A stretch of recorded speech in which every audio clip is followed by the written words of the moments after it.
રાજકોટના દંપતી દ્વારા કરોડો રૂપિયાની ઠગાઈ કરી હોવાનું સામે આવ્યું છે। દંપતી દ્વારા શેર બજારમાં ઊંચા વળતરની લાલચ આપીને 103 લોકો પાસેથી 3 કરોડ રૂપિયાની ઠગાઈ કરવામાં આવી હતી। શરૂઆતના જ મહિનામાં 22% જેટલા રોકાણનું રિટર્ન આપ્યું હતું। ત્યારબાદ આરોપી દંપતી છેલ્લા 1.5 વર્ષથી ફરાર હતું। ત્યારે પોલીસે કર્ણાટકના હુબલીમાંથી આ દંપતીને ઝડપી પાડ્યું છે।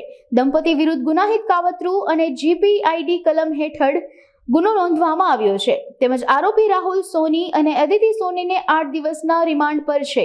ગાંધીગ્રામ પોલીસ સ્ટેશનમાં ગયા વર્ષે 2023માં જીપીઆઈડી તેમજ આઈપીસી મુજબનો એક ગુનો દાખલ થયેલો હતો, જેમાં આના આરોપીઓ છે રાહુલ સોની અને તેના પત્ની અદિતિ સોની। આ બંનેએ એન્જલ વન નામની એક કંપની શરૂ કરી અને ઘણા લોકોને એવી લાલચ આપી કે તમને દર મહિને આમાં 22% જેટલું રિટર્ન મળશે।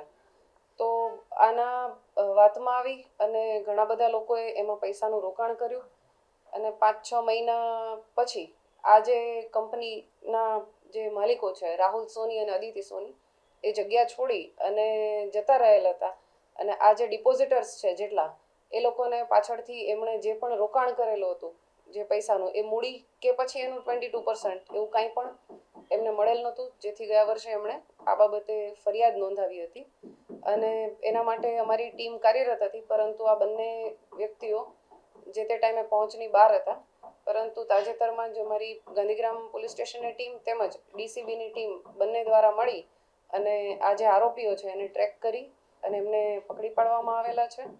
આ જે આરોપીઓ છે એમણે અત્યાર સુધી અમારી પાસે જે માહિતી આવી છે એ પ્રમાણે 103 જેટલા લોકો છે જેની સાથે આ ફ્રોડ કર્યું છે।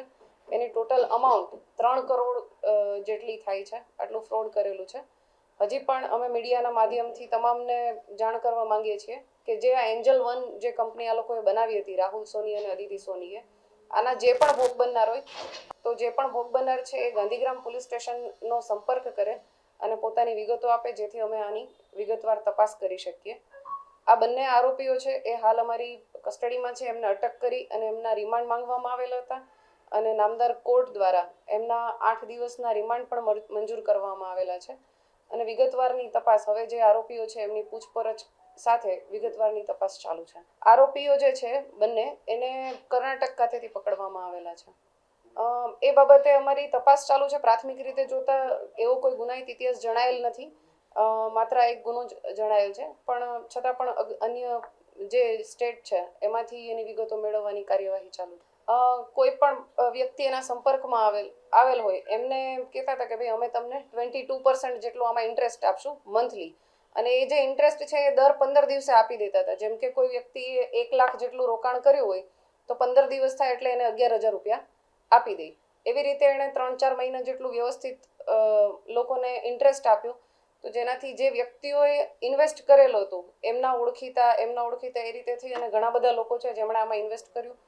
કદાચ સ્ટાર્ટિંગમાં મેં કીધું એ રીતે 3-4 મહિના એમણે પરત પણ આપ્યા પૈસા, પણ બાકી પાછળથી આ વ્યક્તિઓ જતા રહેલા હતા પોતાની દુકાન બંધ કરીને અને આ જેટલા પણ લોકો છે 103 જેટલા લોકો એની સાથે ફ્રોડ કરેલું છે।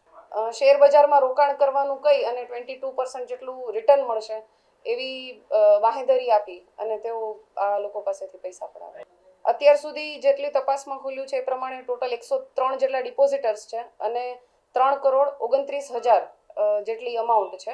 હજી અમારી પાસે રોજે લોકો આવી રહ્યા છે એટલે આ અમાઉન્ટમાં વધારો થવાની શક્યતા છે। ડિપોઝિટર્સ જે ભોગ બનનાર છે એમાં પણ ઘણો વધારો થાય એવી અમે એક્સપેક્ટ કરીએ છીએ। તો જે પણ લોકો છે એના ભોગ બનનાર છે એ અમારો સંપર્ક ગાંધીગ્રામ પોલીસ સ્ટેશન ખાતે કરી શકે છે। ના, એમના દ્વારા કોઈ ફરિયાદ નથી મળેલી, અમને ભોગ બનનાર જે લોકો છે એમના તરફથી ફરિયાદ મળેલી છે। પ્રાથમિક રીતે 53 લોકોએ મળી અને આ ફરિયાદ કરેલી હતી। પછી જેમ જેમ તપાસ આગળ વધી એમાં તપાસમાં ખુલ્યું એમાં 103 લોકો સામે આવ્યા છે અને હજી પણ ઘણા લોકો પોલીસ સ્ટેશનનો સંપર્ક કરી રહ્યા। હાલની દ્રષ્ટિએ એવું કોઈ ધ્યાનમાં આવેલું નથી, છતાં પણ આની તપાસ હજી ચાલુ છે। આરોપીઓની પૂછપરછ ચાલુ છે। 8 દિવસના રિમાન્ડ મેળવેલા છે। રિમાન્ડના અંતે ખ્યાલ આવશે કે આની સાથે કોઈ અન્ય વ્યક્તિ જોડાયેલ છે કે કેમ। ના, એ કેશ ડિપોઝિટ નતા લેતા, એ બેંકમાં અમુક જે અમાઉન્ટ છે એ બેંકમાં લેતા હતા, ચેક થ્રુ લેતા હતા, અધરવાઇઝ ઓનલાઈન ટ્રાન્ઝેક્શન થ્રુ લેતા હતા અને ઘણા કેશમાં લેતા હતા, અલગ અલગ રીતે, કોઈ સ્પેસિફિક મોડ નથી।